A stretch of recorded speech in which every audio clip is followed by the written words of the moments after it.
now newer designers, younger designers, I hate saying younger designers, it feels like I'm so old. It's one person doing all of these things. I'm answering my own emails, I'm replying to DMs, I'm posting on social media, I'm documenting my work, I'm creating my work, along with doing other things in my life. Hello and welcome to the Punch Pod. My name is Panchsheel and this is a podcast where I talk about creativity, art, and everything in between. Joining me today is Annushka Hardikar. Annushka is an illustrator, visual artist, TEDx speaker, actor, YouTuber, podcaster, and so much more.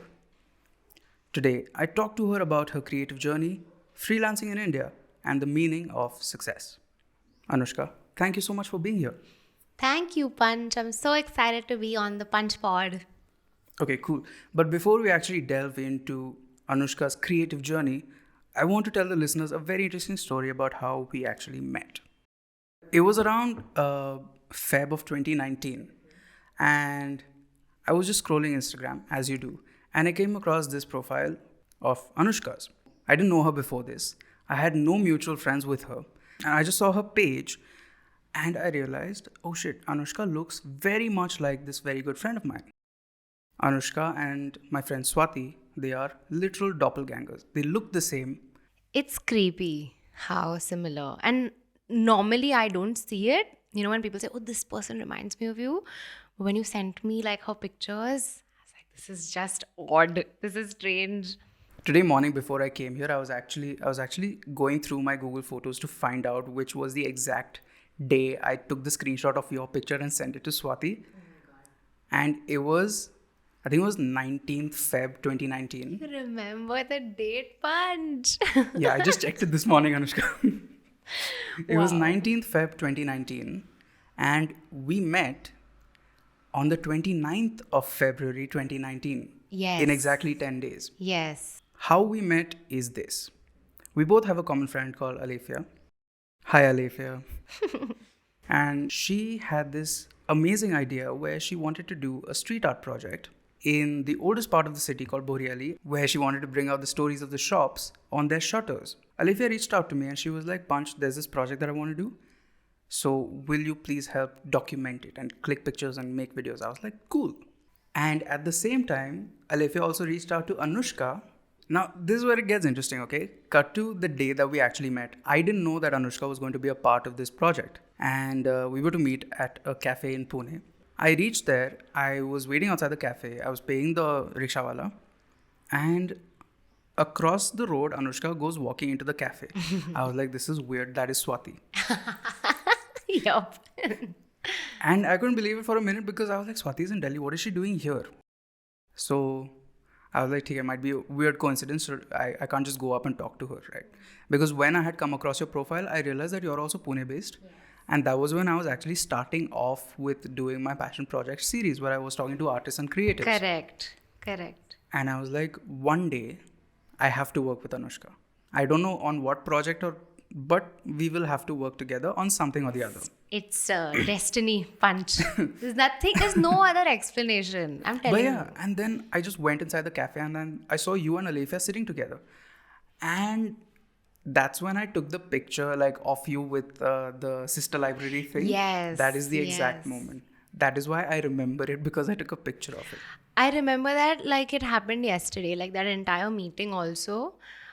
And of course, that's when I discovered Punch and his amazing work. And I'm happy that happened because then we've been able to work on so many things together since. Yeah, but honestly, I'm not really a big believer of the art of manifestation or what do you call it, predestiny or stuff like that, But how did you feel? Honestly, how did you feel after getting to know this story? After you told me the story, on one hand, very amazed and shocked and surprised and excited. On the other hand, not as surprised because these things do happen. And I don't know, I am a big believer, as you know, in destiny and manifestation and you think things into being. So when you said that you actually had this thought and you put it out there into the universe that, oh, I want to work with Anushka, I want to work with her on something, to me it just felt like, yeah, and you asked the universe for what you wanted and it happened. I mean, I don't know what happened after that. Like, if you were happy with the outcome of it, like, this was anticlimactic. No, no, of course, I'm happy with the. But no, to me it felt very predestined. So And look at us, here we are talking on my podcast about your creative journey. so exciting. So let's begin at the very, very beginning. What actually got you interested in art? Design to came in much later, but art. I was always an artistic child, I would say. My mom is very artistic. She also used to paint. She used to do miniatures. So my dad doesn't have an artistic, like, I mean, like an art bone in his body. He writes and things like that. But my mom, I think, was always artistically inclined. So she would she'd have craft and art activities for my sister and I to do. So we were always engaged in some sort of creative activity all through my childhood. I remember, this is something I've said pretty often. I used to make cards for every occasion, like not just like birthday, anniversary, or generic. I used to do like Gudi Padwa, like anything, any chotu thing. Also, I used to make a card, and not just for family members, but friends, family friends, strangers, and everyone's kept those still as keepsakes. So I think for me, it was always a way of expressing myself. It was always a way of channeling whatever thought I had in my head, and so it was always something that I enjoyed doing. It wasn't something that I thought would become my career or like passion in a big way, but since I was little, I was always into some artistic activity or the other. But then how did it actually end up becoming your career? I think so. Throughout school, I was into a lot of different things. I was never satisfied with doing just one thing, which, I mean, clearly now I can date that back. But I used to skate. I used to play the piano. I used to play tennis. And at those different points, I thought, this is it. This is my career, like lifelong ambition. Liked skating, so wanted to become skating teacher. Started learning keyboard, wanted to become musician. Started playing tennis, wanted to become pro. So easy. But so I was always into lots of different things. Art was always there as a constant. I think I stuck with it also because my sister was artistically inclined, and we used to go to the same art classes together. So just to follow in her footsteps, I stuck with it, which I'm happy. 7th to 9th grade, I wanted to become a pilot because liked traveling, loved, super fascinated with airports, anything to do with air travel. I still am. And so the obvious choice was I'll become a pilot. Then realized that I have to study physics for that. And it was an immediate, like, no. So when it actually came to deciding what I want to do, the only thing that had stayed with me through school, through my childhood, was art and design. And at that point, I really wanted to go into film, like be a cinematographer or dumb intense. Or I was very intrigued about how it is being on camera. So I did a short film course, fell in love with it, and decided that I'll do film. In that time, my sister went to design school to Shrishti Institute of Art, Design and Technology in Bangalore to study textile. And that's when we were introduced to this world of art and design. And she told us that, Shrishti has a really good film program. So in case after 12th grade, Anushka wants to sort of do this, why doesn't she apply here? And so I did. Eventually ended up choosing a completely different major, but that's essentially how I got into it. Yeah. That's interesting. I didn't honestly pilot, Anushka. I'm still very keen, Punch. You can still get pilot licenses later on. But So don't I'm you very have to keen. like study a Of lot for course. that? You have to study, you have to go and train for a certain number of hours. You need certain number of hours in the sky. I've studied what I have to do. So it's going to happen eventually. I don't know, I've always been fascinated by also like people in uniform. and I wanted to be that person somehow. And there's something just it's amazing to me, like you're flying this massive machine in the sky. And But isn't it also scary? You're like flying a big machine yeah, in the that sky. didn't think of that. Like I don't think, I don't know if I wanted to be like a commercial pilot where I would fly people and be in charge of their security. But flying was something I was very, very fascinated by, still am. So give me a few years. Not too late for Anushka to become a pilot. Never too late. Let's talk a little about why exactly you chose freelancing. Because after college, usually people get placements and they get placed in certain places, and then they keep continuing to work under that one, company or agency. Correct. Why did you choose freelancing even after knowing there's so much uncertainty and financial constraint ho jata hai once in a while? Why freelance? So my school was unlike most schools where they don't have placements. Like there isn't a campus placement thing.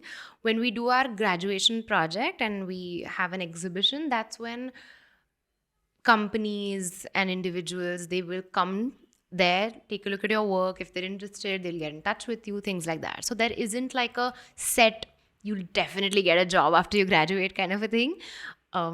Red flag. But so there, it wasn't like everyone even got jobs. Luckily, I was approached by an animation studio in Bombay, and they wanted me to start immediately. So I graduated, and in a week, I moved to Bombay to work at this animation studio, being an illustrator for animation, which I had never done before. So it was a huge learning curve. Like I would say, in the first week itself, I learned so much, and it was very frustrating, and I was crying every day. But I learned so much in retrospect. After that, I worked there for a few months, and then I went on to work for a graphic design studio also for a couple of months. And it was incredible. I mean, the learning that you get working with other creative people in a studio setting, working with people who have that much experience over you, who've been in the industry for so many years, it's very different. That learning as you compare it to freelancing. What happened at that point was, mentally I was not at a good in a good space, in a good state of mind. And I think moving right after graduation, after being away for 4 years, and leaving home at 18, being away for 4 years, and instantly jumping into a job space, new city, everything, I think it took that also contributed to that. So it took a toll on my mental health. And at that point, I just wanted to come back home, and I wanted to take a break and then go back into things. So at that point, I didn't think it through. And I came back and I thought, let me give freelancing a try. And I'll do it for a couple months. Let's see if it works out. And 4 years later, here we are. It is definitely different, and there are financial constraints for sure. I would say I was able to stick with it, especially initially, because I have tremendous privilege, which I was very aware of.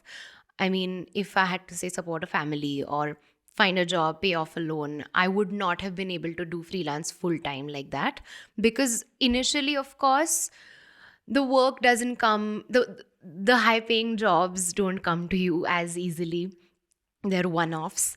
I would credit starting early though, because I started freelancing on the side in my first year of college. So by the time I had graduated, I already had like a network of clients, and that helped tremendously. That was also when social media was just like blowing up suddenly, and I had started putting my work out there quite early.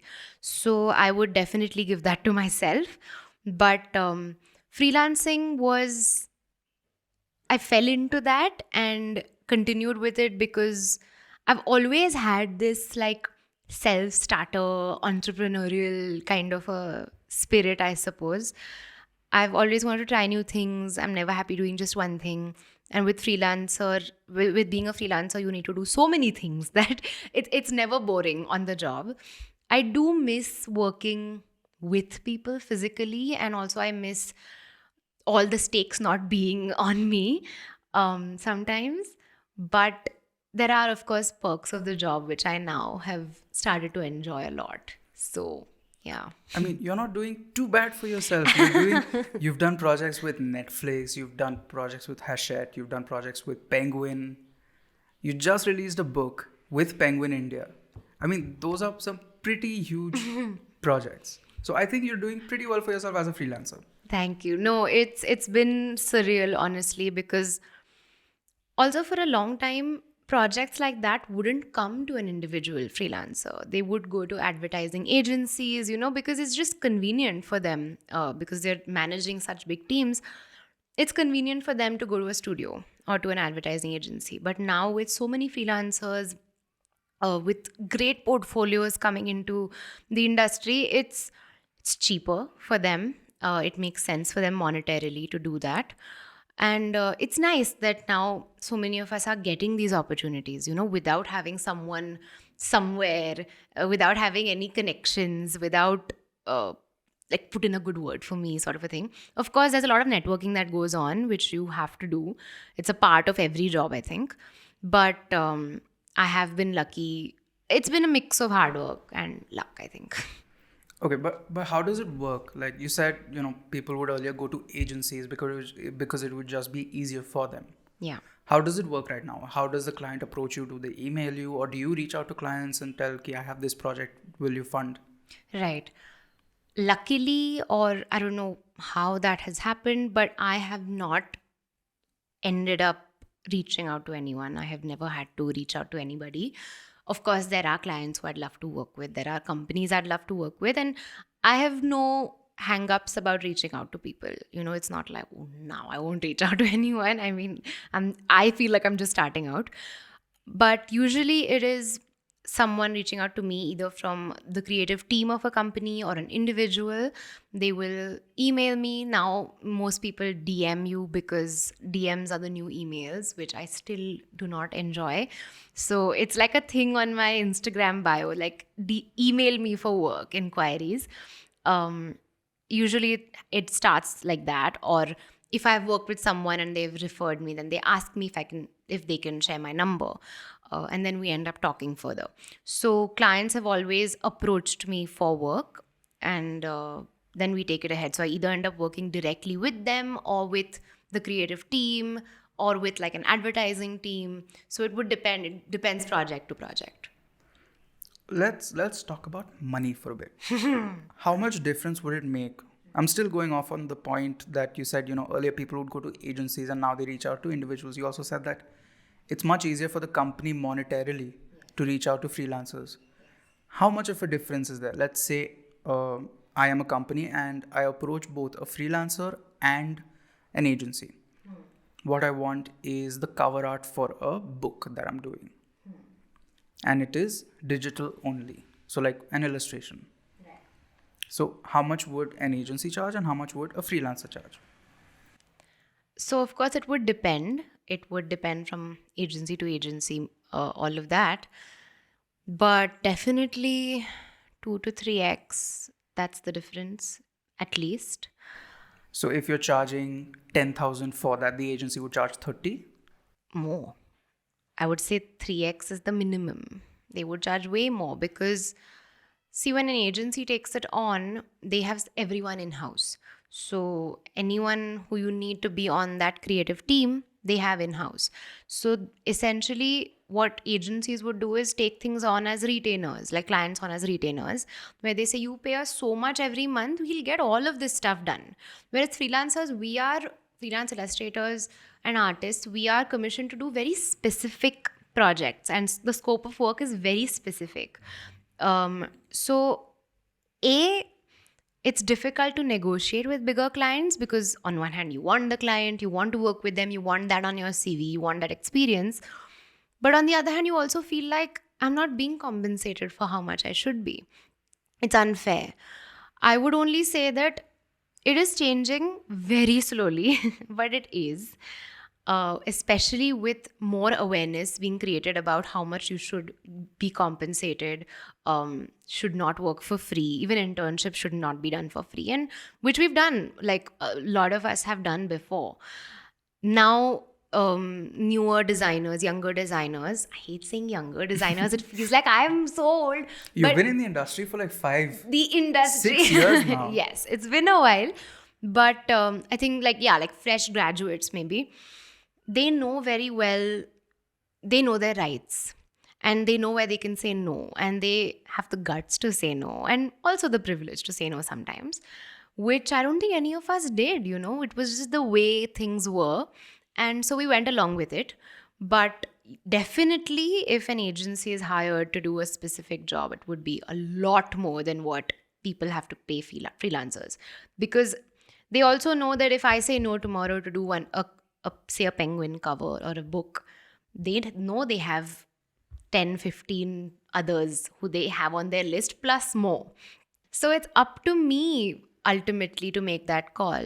And now I feel like after doing freelance for so many years, and after I have some of these good clients on my portfolio, now I'm at a stage where I say no to projects without giving it too much thought.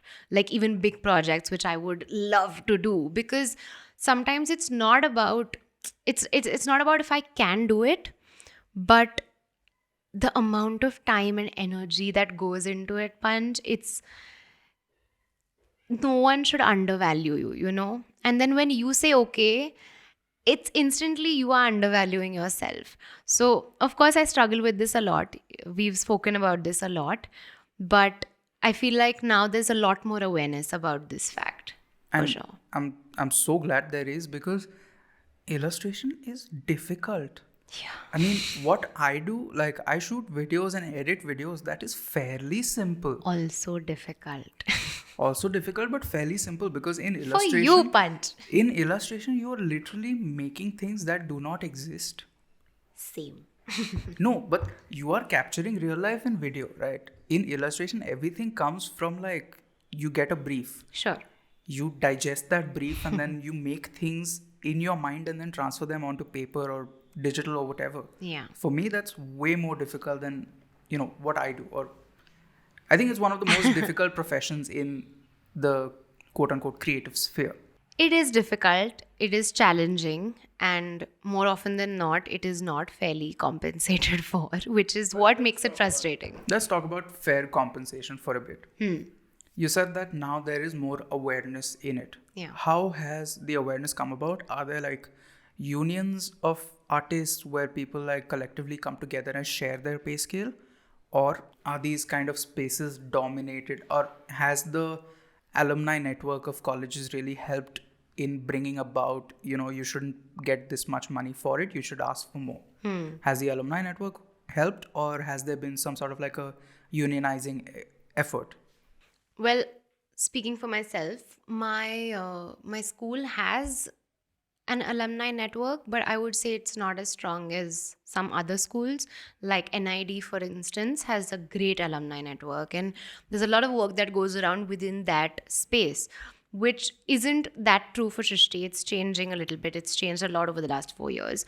So, at least from what I saw, since I started freelancing, was that there was a lot more awareness created through social media. People were talking to each other about these things. People were telling each other, this is what we've experienced for so long, and it's not right. And when one person who's been in the industry for 10, 15 years says something, it makes a big difference. Like you kind of set the precedent for things to follow. So it really helped that there were veterans from the industry speaking up about these things. It's like any other industry, take like the Hindi film industry, for instance. If someone who's a stakeholder and who has a lot of power and reach decides to speak up about something, it's heard much louder and much faster than when 15 interns are doing it. So I think it really started when social media started to grow and blow up, because a lot of us were putting our opinions out there. A lot of us were sharing honest creative processes. And it definitely helped having some people from the industry also talk about how this is not going to work anymore. Because design is very new still in India, the design industry. The art industry has been around for a long time, the art space, but design is still very young. So for a long time, I think no one just questioned these things, because everything was so new. Getting paid for what you do was in itself a big thing. Now it's very different. We have a lot more, like, there's design schools now with so many students coming out every day. So I would say social media helped a ton, along with people just starting to talk about how this advertising module doesn't work for us. It's not, the advertising space is not the design space. So yeah. What do you mean by that? Advertising space is not the design space. So it's very output based, advertising. It's very output based, it's very fast, it's very dependent on quick engagement, quick messaging. I'm sorry if the snapping is quick engagement, quick messaging. You need to be able to communicate something fast, and it needs to work because you have to then buy the product or buy the service or buy into something. Design it runs parallel, but it's not the same. So just as like art, design, advertising, all of these often are mixed up and jumbled up, as being creative careers and creative spaces. But design is also problem solving. But for what I do, illustration is a lot more on the artistic side of it. So it's storytelling, it is immersive, it wants you to spend time, it wants you to engage for longer. It's more deep than wide,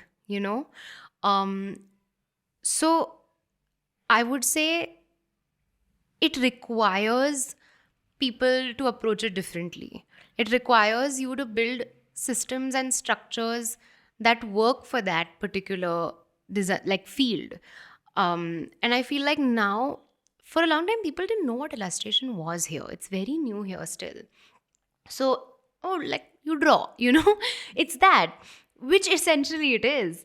But it's not as easy as that sounds, like you said, you have to first process what you're given. You have to pass it through the lenses of your understanding and knowledge. You have to do a lot of research, and then you have to start creating. Then you put pen to paper.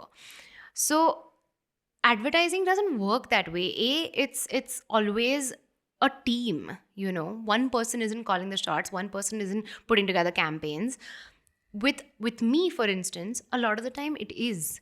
So that module of I need it and I needed it yesterday doesn't work, which for many people, they still apply that to designers, to illustrators. And when you put that kind of a deadline on a creative process, somewhere or the other, there are, you do compromise somewhere or the other. You try not to. But then shouldn't all creative processes have a deadline? Otherwise, it'll just never end. Absolutely. And I'm all for that. I mean, like I said, design is problem solving. It's not open ended and vague and completely based on me. But we're not magicians. Also, we're not robots. It's not a computer. Like, I'm a person. Even if I work digitally, I'm not a tool which you can put on autopilot. So I need to sleep. I need to refresh. I need to eat. I need time to be able to put my best work into whatever I'm doing, right? And I feel like sometimes, especially bigger clients and brands, they lose sight of that, or maybe they haven't interacted with that space much. So they don't realize that it's one person doing all of these things. I'm answering my own emails, I'm replying to DMs, I'm posting on social media, I'm documenting my work, I'm creating my work. So, along with doing other things in my life. So, I feel like, sure, have a deadline, have a structure. In fact, that's fabulous. But there needs to be more space and time given to every creative process. It cannot be I needed it yesterday. But do you think clients are generally like coming around, or is there has there been a change from when you started to now? There's definitely been a change. I would say smaller and medium-sized clients actually are way more mindful than the bigger clients. I think that maybe works for every industry, even corporates. But in my experience, smaller and medium-sized clients also kind of goes through the same thing. So they recognize where they need to back off and give you some space. They recognize where they need to push harder. And as designers, we're wired to work with the client. We need the client to be able to get them what they've come to us for. So it's not like, oh, we're at war with each other. Ki, I won't listen to you. I won't stick to my deadlines. It's not that. But respecting each other's processes, respecting that there's this person who works a certain way, that's why you want to hire them, is important, which is slowly happening, I would say. It's definitely changed since I started. Initially, it was not like this. Now, and maybe also because I get work now in which people understand that I have a certain process, they've seen my work, so they trust me. When you're a new designer, it's difficult for clients to trust you unless they've seen what you've done before. So it's a mix of both, I think. You said that clients come to you after they've seen your work, they know what it looks like. Let's talk about platforms, for instance. Let's talk about Instagram. What has that been like for you? Because I know for a fact that you have been consistently posting your work for what, 4 or 5 years now. And how has that changed the process for you? Has that helped you in getting clients? And what has that done for you personally? Okay, so when I started putting my work out, and I'm so thankful to my younger self for doing that because it wasn't very common. There were Facebook people used to put up a little bit of work, but people my age, people around me, weren't doing it as much. There were a few. I had started putting my work on Behance, which was very new as well, which is a portfolio website and now offers many more tools. I don't know why I'm selling Behance, but but I had started putting my work there as projects, and I was on Instagram to post pictures with lots of filters, as most of us were initially. It was a photo sharing platform, and we were DSLRs were like the new thing. Everyone wanted like those candid pictures with like a blurry background. So I had my Instagram account was not a work account at all. I used to post pictures from everyday life. Behance actually helped a lot because that's where I got my first freelance project from. Yeah, someone saw one of the school projects which I had done, a branding project, and they got in touch with me to do the logo and mascot and some brochures for a startup. I think now they've merged with another startup, but that was my first experience with getting official work. So, Instagram, I actually really started putting my work out there only in my end of second year of college, which was 2014.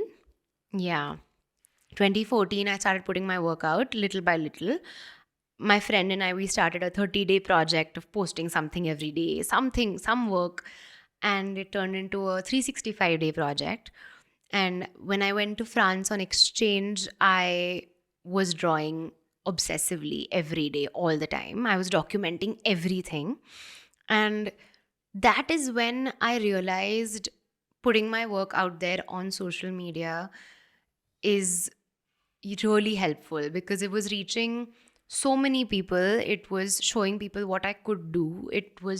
I was being very honest and vulnerable with how I was feeling. It was all coming out at my work, and I think that period was very key because it was when Instagram was just changing from like a photo sharing platform to this art and design space. And I was happy to be a part of just that initial stage because I know it can get so difficult when you jump into it now. If someone has to start from now, it's very different because now it's like a video sharing platform primarily. But when I started out, it was like an outlet for me, honestly, Punch. It was an extension of my sketchbook. I would draw something every day, take a picture and put it on Instagram and talk about why I made this today. And doing it consistently, doing it literally every day led me to that practice of just putting it out there, putting whatever is going on out there, work wise. I think that is what has carried forward. Now of course, it's a lot about adapting. So I'm still learning how I want to share, how much I want to share, what I want to share, because I don't only share my work, I also share parts of my life. And now again, it's a video sharing platform as well. So I'm learning with the platform. I'm also learning with the ever changing algorithm. But fully have forgotten your question. But this is where we're at right now. This is where we're at, and we'll pivot off of that. Okay. Let's talk about another one of your creative projects. Let's talk about your podcast, Here and How. First, tell me, why did you choose the name Here and How? Is it a podcast? Who knows? um, okay, so Here and How in my head was completely different when I thought of it. It was, I want to talk to people, talk to creators doing such amazing things. I want to do maybe Instagram lives. I want to somehow curate what people are doing, like real processes, and put them out there. It was very vague. Then one day this thought came to my head of, just recording whatever, this internal dialogue that's going on. And that's when I thought of these two characters, which was me, but this one version of me which is very correct and diplomatic and sweet and everything, and another version which is like a little bit of your inner voice, which is essentially questioning and criticizing everything that you're So, doing. a cynic and an optimist. Essentially, which I think exists in all of us, in different varying levels. But I thought of that video idea first before anything else. And I was just like, I'll record it. I'll just quickly record it and I'll see what I feel about it. I recorded it. I liked it. So I said, why not put it out there? And before that, I was anyway having conversations with creators about how we should be more transparent, how we should talk about our process more, because that's what I've thrived off of. I've always wanted to do that and I've always done that. And I felt like more people need to do it. They need to feel safe enough to do it. So I put that out there with this name Here and How, which was suggested by a friend of mine, Kritika Trehan. So shout out to her, because I told her this is what I had in mind and it'll be a mix of audio, video, who knows. And she suggested this after like a few names. And it just clicked somewhere. So I named it that. I put the video out there. It got a lot of appreciation. And that's how it started. I started on a whim, I didn't think it through. I didn't have a team, didn't have anything specific in mind. I shot the first episode. After that, I realized it's a lot of work what you do, Punch. Don't give yourself, like you're giving yourself no credit. And that's when, you came on board and we did 2 other episodes. And doing that taught me so much about this whole, not just talking to my guests and understanding what they do, but this whole process of recording a podcast and the video and the audio. And this was all done in lockdown, so it was all on Zoom. So many issues faced, things recorded again. So I would say Here and How is definitely evolving now. With Reels, it's a completely new space because I'm incorporating Reels into the Here and How universe. I don't want to label it as one thing. So I'm still quite uncomfortable calling it a podcast. I don't know what it is yet. But I'm not being too hard on myself about that. I don't want to put it in a box. I'm letting it evolve as I do. And I'm definitely very excited to put more stuff out there, because that's what I've always done. I haven't thought too much about putting things out there. So there's been a break for a bit, but definitely can expect No, things I don't coming. think there has been a break in the Here and How universe. Actually, to give the listener a context of the Here and How universe, let me just contextualize it a little bit for you. Yes, please. The Here and How universe exists on YouTube and now on Instagram. Two main characters of the Here and How universe include the cynic Anushka and the optimist Anushka. And both of them are usually featured in a video where they discuss their creative pitfalls, social media, going viral. Basically, everything that goes on behind the scenes is what I wanted to show. And that's what I try to do with the characters. So sometimes it's funny and gimmicky, sometimes I may be dancing, but it has a very legitimate, serious undertone. I love watching content like that, and that's why I think I'm drawn to making things like that. Plus, this gives me a chance to also explore video and being in front of the camera, directing it, figuring out figuring is correct. Figuring out editing, figuring out what works, what doesn't work. It's a whole lot of learning, which I'm enjoying immensely. It does get lonely though, which is what I'm trying to now work out, because everything that I'm doing, whether it's my freelancing, personal projects, YouTube, it all is just me. And of course, I have some help here and there. I have friends coming in here and there for support in different ways. We've worked together a little bit, but essentially, it's just me. And I'm not that person. Like, I like working with people. I want to work with people.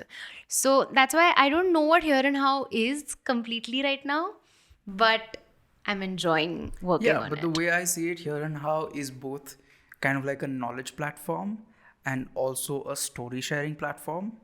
Knowledge platform in the sense that you talk to so many interesting people and Right. they share their experiences. Right, absolutely. And I want to do a lot more of that too. Also, did not limit it to just design, because I think we've spoken about this once before. There's so much that you learn from so many different kinds of people. I mean, you don't only read books about video editing and shooting and or like listen to podcasts about that. There's Your inspiration is from everywhere. And so I feel like it's a disservice to only talk about, this is my field, I will talk to people only in this field. um, these are notions that we've created about ourselves, and the minute we realize that we can break away from that, it's so liberating, because then you can do anything. Yeah, I feel like by boxing yourself into a certain kind of space, you एक तो do a disservice to yourself and Absolutely. to everyone else who might just benefit from hearing about your experiences. Absolutely. I was reading an article in between. I was preparing for one of my talks, and in that there was a psychology report in which they were talking about how, with when you're children, the attention and the emphasis through convergent and divergent thinking is on divergent thinking, wherein in a productive adult, the emphasis is on convergent thinking and convergent actions. So, as kids, we are exposed to so One many. second. What does convergent thinking and divergent thinking mean? Going into that, converging is basically just simply, of course, many things coming together into one set outcome, and divergent is something branching out into multiple different spaces. So, as children, we're exposed to so many different people, activities, ways of living, so many different things as kids. And that's what makes that fundamental structure in our head. That's where we build upon as adults. We don't change much. But as adults, there's so much emphasis on choose one thing, follow one career path, do this one thing, be with this one person. You know what I mean?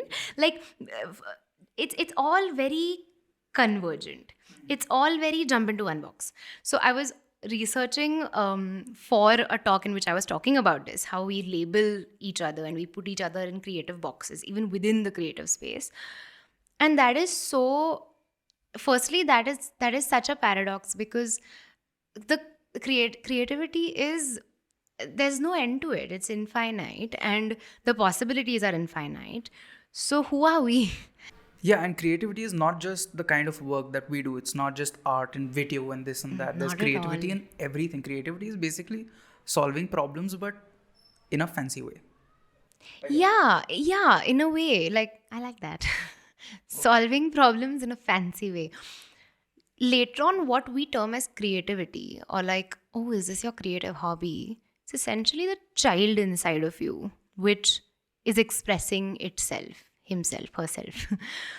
People have like people do a job and then they're like, oh, but on the weekends, or I do this, and you can see their face lights up, and that to me is everything. Like, why wouldn't you want that feeling with everything that you do? Why is it so important for everyone to choose one thing and stick to that?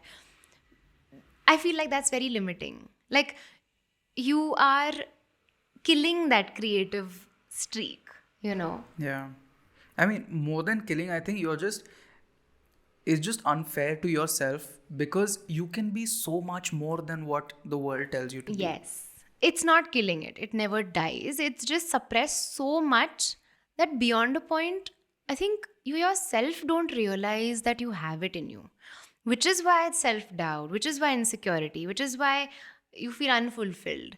Because somewhere there is something that wants to express itself, but you've forgotten how to let it, you know? Yeah, काफी अलग tangent पे चले गए हम लोग. But ज़्यादा existential.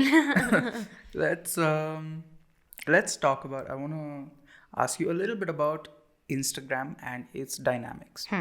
You're an artist, you're a creator, right? Now that you have an audience, does the expectation of having so many people, and some of your followers are like big names, people who have influence in the industry, does the expectation of so many people, so many important people following you and watching your work, does that in a way affect or have an impact on the kind of stuff that you create? Or do you like think 10 times before like posting something that probably like doesn't align with your brand? I mean, why does everyone have to have a brand Brand. now? It's yeah. No. No. No, I don't. I would say there was a phase where I had started thinking about what I'm putting out there. But it was not to do with my work. It was to do with my personal life. Um, after your audience grows and after you have a certain amount of engagement, some things you feel like you want to keep them just for yourself. So I will, of course, like I'll put my family and friends and things into some of my content, but I reeled that back a little bit. Reeled it back a little bit. Because Punch, now when you give your portfolio link and Instagram link, people will go to your Instagram link to look for your work. And for me, then if they only see my face for the first 5 posts, then what's going to make them scroll down and look for my work, right? So I sort of wanted to build a balance here between posting about my personal life and my life apart from my work, but also have work out there.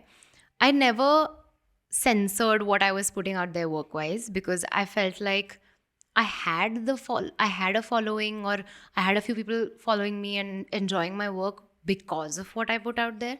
So suddenly, if I were to curb what I wanted to say or limit myself or change that voice, it felt inauthentic. And I feel like even if people don't understand the intricacies of what you do, people will sniff out inauthenticity just like that. It's a gut feeling. Why do we follow certain people? Because they feel authentic. It's a gut feeling. What they're putting out there is, of course, curated. But you have a sense that this person feels real. So I never wanted to hold back from sharing about my work, because it, of course, benefits me. It also opens the door to communication with younger designers, clients, anyone who's intrigued about this space. I did reel back on the personal life sharing, which every now and then I put out there, not because of anything else, but not everyone is that public about what they do. People in my family, there are people who are private about these things, and I respect that. So it's more about that than anything else. Work wise, no matter who is following, I don't think there's any point restricting what you put out there. So being authentic has really helped you along the way. Only being authentic has, I would say, sustained me, because not today there's Instagram, tomorrow there'll be something else.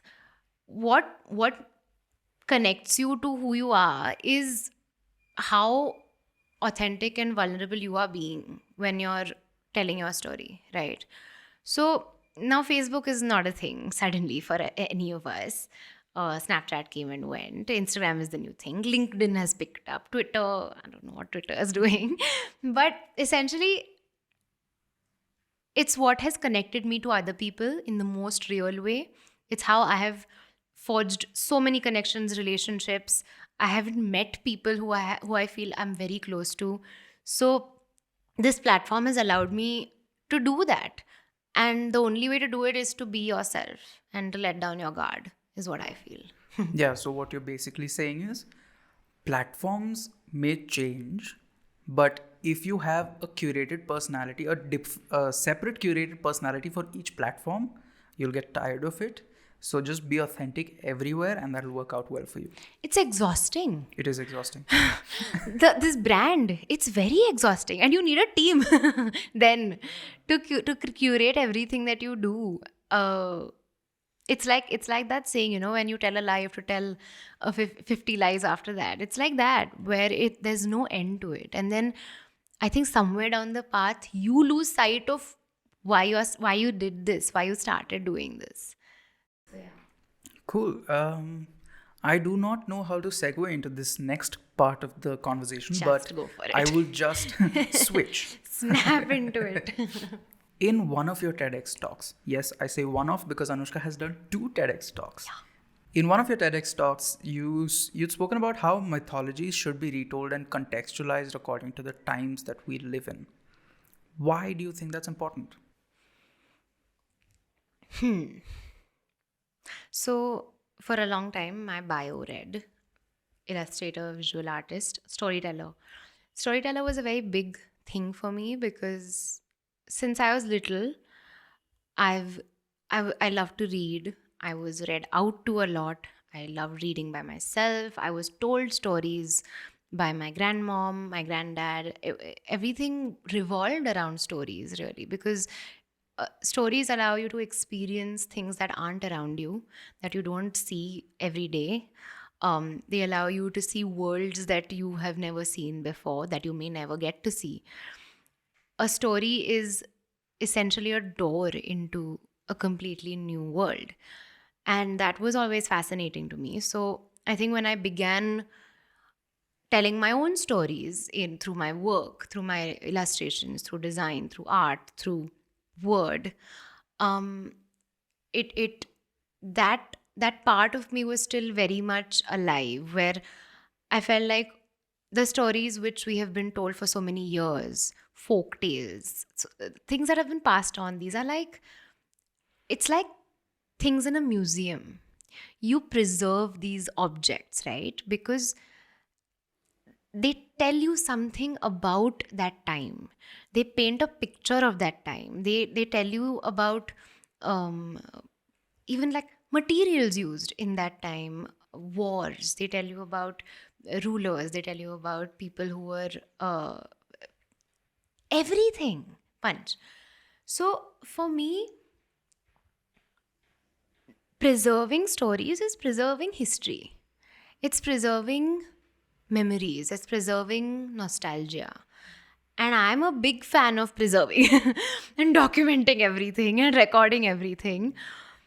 It's it's it's I don't think there's anything that's more that can transport you as effectively and as magically as a good story can. And so my sister and I, both of us, we've always been very fascinated by mythology, by Indian mythology. And my parents and grandparents also they would tell us about it. We would have discussions about these stories. And later on in my final year of college, we had a course which was about Indian myths and how relevant they are. Should they be relevant? Should they be recontextualized? All of these questions. That's when I went back to those stories which I was told as a kid, and I started going through my understanding of each character, my understanding of the role each character played. And I realized that, sure, they were told in a certain time, they were told in a certain society by certain people. But sometimes, in order for the story to pass the test of time, there need to be new storytellers. There need to be storytellers who are from a new generation, who understand things differently, because the world has changed since those stories were told about, I mean, it looks very different now. You need new storytellers, and you need people to not not change or demean what was, but to try to understand it with a new lens, to present new ways of thinking. And as creatives, I feel like it's our responsibility almost to take what we have, put it through our lenses of understanding and our own biases, and put it out there for a reaction. That's what it is all about. So that's how I came to it. Long-winded answer. But again, do you really think that myths like those, like take Ramayana, take Mahabharata for example, both of these, do you think they are even worth a retelling? Myths like these are rooted in religions that have long perpetuated a society based on the degradation of a certain group of people.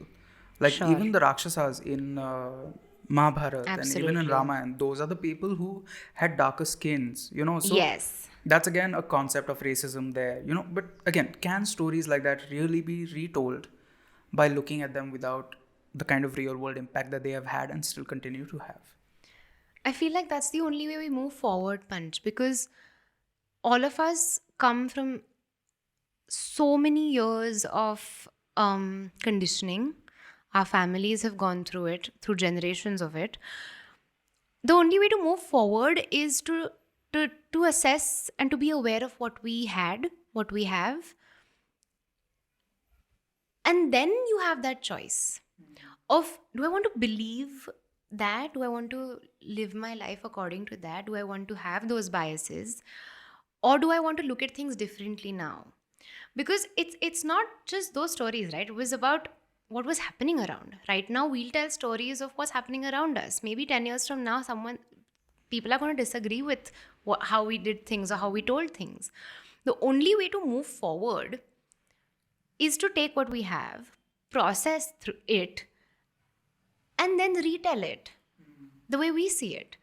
It'll be different. It may not be right, but I feel like it's important, because unless we hashed out those stories and myths again right now, so much of this would never come to light. So much of what people have had to say about, now, like you said, the Rakshasas, or people who were dark skinned instantly were termed as the villains, or the downtrodden, or, people who weren't worthy of basic, like, everything. Unless we look at these stories, and unless we critically look at these stories, these notions will never come about. It's because people have looked at these stories in this way, and a diverse group of people, that we've come out with these versions and renditions. Otherwise, I just feel like otherwise we don't grow as a society. How do we evolve? We evolve through critical judgment, through awareness, through constantly rethinking if what our biases are they, what is it because of? Why are there notions that we are still carrying with us if they have no basis in society today? So I feel like unless we do that, how will we move ahead? You know? I mean, the way I see it is quite different to yours. Sure. I feel like if we cling on to traditions and stories that have roots in oppression, the only way we can move forward as a society is to completely get rid of them. No amount of retelling, no amount of appropriation, bhi keh lo, no amount of any of this whitewashing will really help anyone who's been oppressed by the stories that have been told. Even when you look at the context in which any of these stories will come about, Right. they were written when Buddhism was declining in India. Right. And again, even if you look at a lot of Hindu monuments Right. across India, most of them are appropriated from Buddhism. Correct. So that's the kind of thing, right? If some religion that has such deep roots in oppression and degrading the other, I think the only way society can move forward is by complete denigration of that. No retelling, no nothing, just trash it all, is my opinion. See, saying it's trash or No, I'm sure it may have some redeeming values. not just that punch, but I think it's more about changing mindsets. So the retelling is also to make you question your own beliefs. I come from certain beliefs, you come from certain beliefs. For us to understand each other, we need to first have a conversation with ourselves about why do I believe this? Why do I still feel like it's okay for people to behave this way with other people? All of us are equal. So I feel like for things to change, your mindset needs to change. And that is where I feel retelling or recontextualizing helps. Because just saying that now this is not valid doesn't remove it from people's minds, Yeah, sure. behaviors, nature, right? Whereas this way, you can find a new way to look at it. I don't think of, I don't look at the Mahabharata as this like, oh my God, like these gods and I worship everyone. All of them, why I chose the Mahabharata for my project was because they all were extremely grey characters. No one was perfect. Everyone had major issues. So for me, it was like people around me.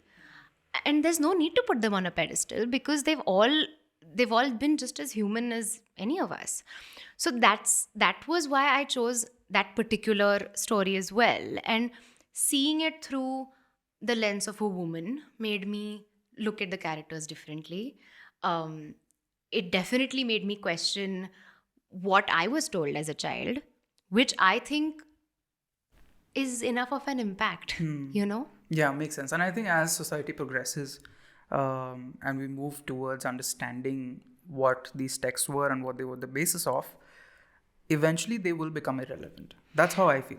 Eventually we will, I'm hoping, we move to just a more tolerant, equal, and tolerant, I think covers it. Tolerant covers space. it, yeah. Like if not completely empathetic and supportive, just tolerant. Just tolerant. Tolerant is fine. Now we are at the end of the episode, and I had some questions for you from your viewers and my viewers. So, beginning with, Radhika asks, how to get over imposter syndrome and start putting your stuff out there. You don't. At least I haven't. It keeps knocking on my door every now and then. For me, you put your work out there in order to get over imposter syndrome. I'm not saying it works, but takes a little bit of the fear away, I feel. That's what I've always done. My coping mechanism has always been just to put it out there anyway. What's the worst that'll happen? I feel like the more of your work you put out there, the way we're using out there is also like put it on the internet. Yes. It's like the more you put it out there, the lesser judgmental you become about your own work. Absolutely. And then if you aren't taking it that seriously, you don't care about what anyone else thinks or says. And imposter syndrome comes from that. It comes from worrying about people's perceptions. It's not you. It's you are worried about what people think about what you are doing. You can't change what people think. You can change what you think about yourself. And I know this is easier said than done. I go through it constantly. The only way out is to do it anyway. You need to do it anyway. That's the only way out. Cool. The next question is from Piyushi, who asks, what are your thoughts on NFTs? Oh God. Very long discussion, Punch. I haven't made one yet. A. B. I don't know where it's gonna go. The NFT space. Maybe it's gonna make people lots of money in the next few years. It already seems to be. For me, it doesn't look like it's environmentally sustainable and hence not viable.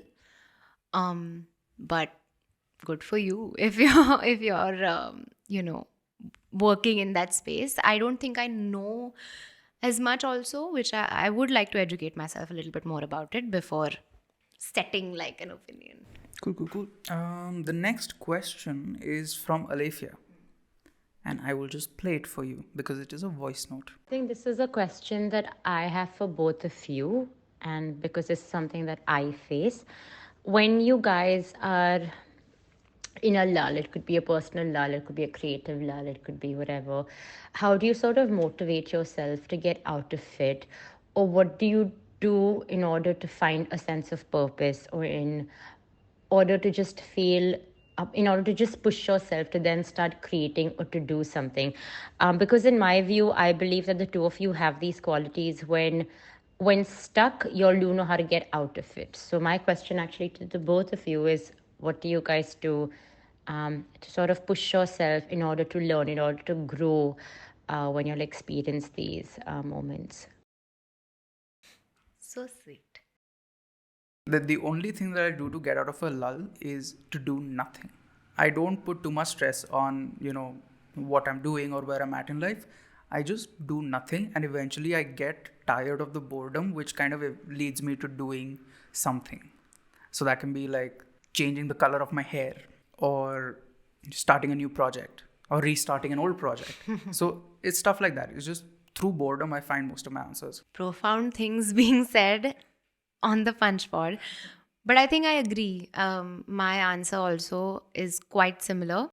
A, luckily, and I think this holds true for you as well, is if we have client projects, if I have a client project, my work doesn't get affected. I will still show up because काम है तो करना है. You show up and we are able to. There are many people, of course, who aren't able to. When, there's stuff going on and you are facing a lull, it's very debilitating. But luckily, I have been able to at least show up for my professional commitments. At those times, when it comes to my personal projects, full backseat, like you. I don't pressure myself to do anything. I'm incapable of doing anything in those stages. And I let myself feel it nowadays. Earlier I used to feel like, no, I should get up, I should be productive. I can't let this keep like going on. But now I just sit in it because I've noticed, like you said, boredom always leads you to something. And we don't give ourselves the time to get bored enough as adults. We constantly want to clutter our minds and brains and eyes with things. It's unnecessary. And as creative people, especially, I feel like it's so important to get bored. It's so important to take time to rest and just think about things, like ruminate on thoughts and ideas. So, yeah. Cool. That was a very eloquent answer, Anushka. Thank you. Now, coming to the last question of the day, I think this is a very good one to end the show on. Prachi asks, what is your favorite part of what you do? I think lots of creators, designers, illustrators speak of this. Very difficult to put it in the right words. But that flow state that everyone talks about, that we've spoken about, that flow state which you are in when you're doing something, you're doing a project, you're doing what you do best, you kind of go into autopilot. You kind of know what's going on. For me, sometimes it's when I'm coloring something, everything is set. I know the color palette, I know the vibe, I know the style. I just have to do. And I think that part it just gives you so much energy. It gives me so much drive. It reminds me of why I'm passionate about what I do. It reminds me of why I chose to do this. That state is, I can't I can't match any other feeling to that state.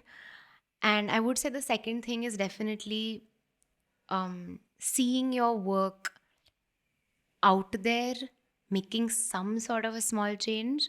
So whether it's a book I did which someone read and wrote to me saying, "Oh, you know what? I never thought of this way." The book I did with Penguin, for instance, it was about talking to boys about periods and how to simplify all of this and why is there such a taboo. And someone wrote to me saying, I gifted this to my son, and he read it, and he was able to have a very clear and a very chilled out discussion with his mom about it. And for me, that feeling also is just remarkable. That's something I did on my iPad, like this in one corner of the world, has made someone think. Just think, not even change their mind. Just think about something. So I think both of these, it's a twofold answer: the flow state and making people think with my work. Very interesting. So that was it for today. Thank you so much, Anushka, for being a part of my podcast. It really means a lot. Thank you, Panch. This was so fun, and I feel like even though we have spoken so much about so many different things, we were able to go into like different topics, and I'm excited for this to be out. I just hope that after listening to this, you not even change your mind, just think about things a little differently. Yes. Thank you so much for listening. I will see you in the next one. Bye.